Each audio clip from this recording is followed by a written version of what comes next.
Réjouissez-vous dans le Seigneur, je le répète, réjouissez-vous dans le Seigneur, Philippiens 4, verset 4. Mesdames et messieurs, bonjour et bienvenue dans ce premier flash d'information de ce week-end.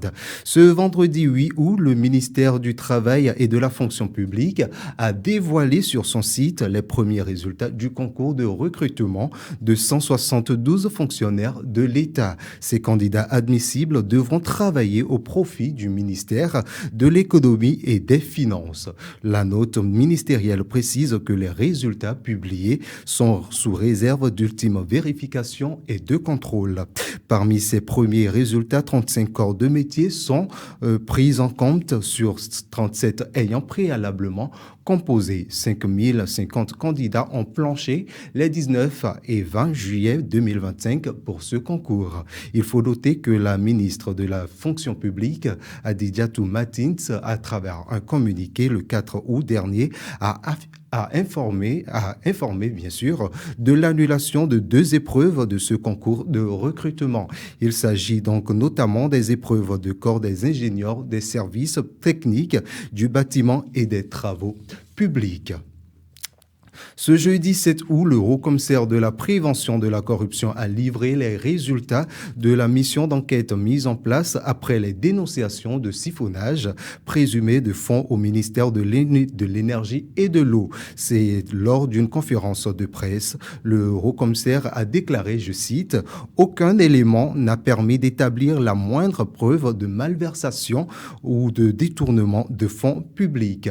Si les soupçons de détournement sont écartés, plusieurs insuffisances administratives ont été relevées avec des recommandations pour renforcer la transparence. » À cette conférence de presse, Jacques Migan a aussi salué les investissements qui ont contribué au renforcement et à la modernisation du réseau d'eau potable à Parakou.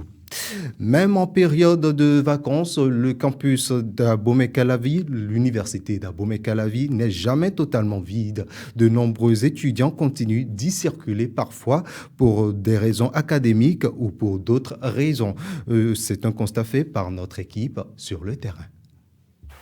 À première vue, l'université d'Abomey-Calavi semble marquer une pause.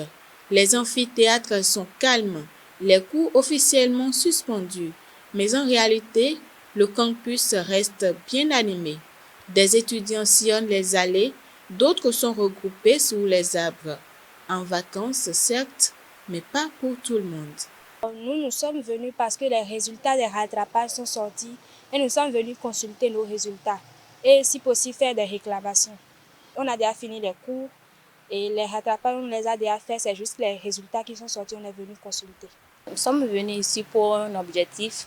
Les résultats de rattrapage sont sortis et il y a quelques réclamations. C'est pour ça qu'on était venus sur le campus. Il y a quelques matières qui ne sont pas validées, même en rattrapage. Donc c'était pour ça qu'on est venu.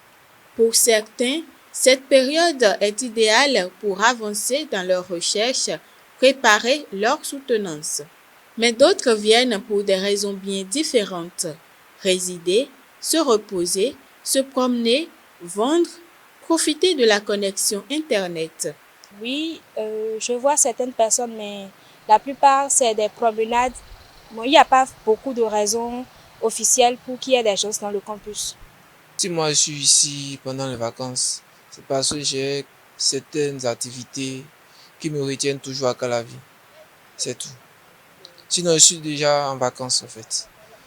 Mais il y a des activités particulières qui me retiennent ici. C'est pour ça que je ne suis pas encore rentré au village. J'ai des documents à réviser pour la rentrée prochaine que je suis en train de réviser à cause de la connexion au fait. Même en l'absence des cours, l'université continue de vivre au rythme de la présence des usagers.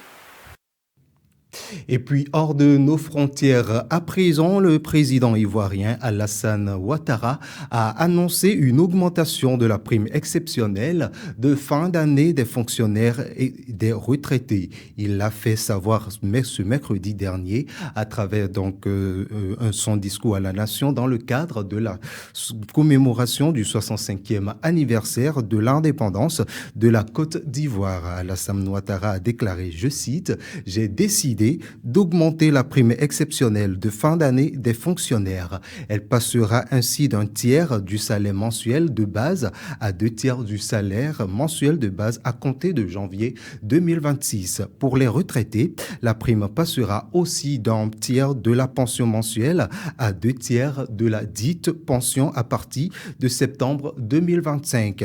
Les concernés et le peuple ivoirien ont favorablement accueilli cette nouvelle. Ils ont également souhaité la mise en application effective. Voilà donc qui vient mettre un terme à cette session d'information. Merci de nous avoir suivis. Très bon week-end chez vous. N'oubliez pas de vous abonner sur nos canaux digitaux YouTube, Facebook, TikTok et Instagram. Dieu vous bénisse.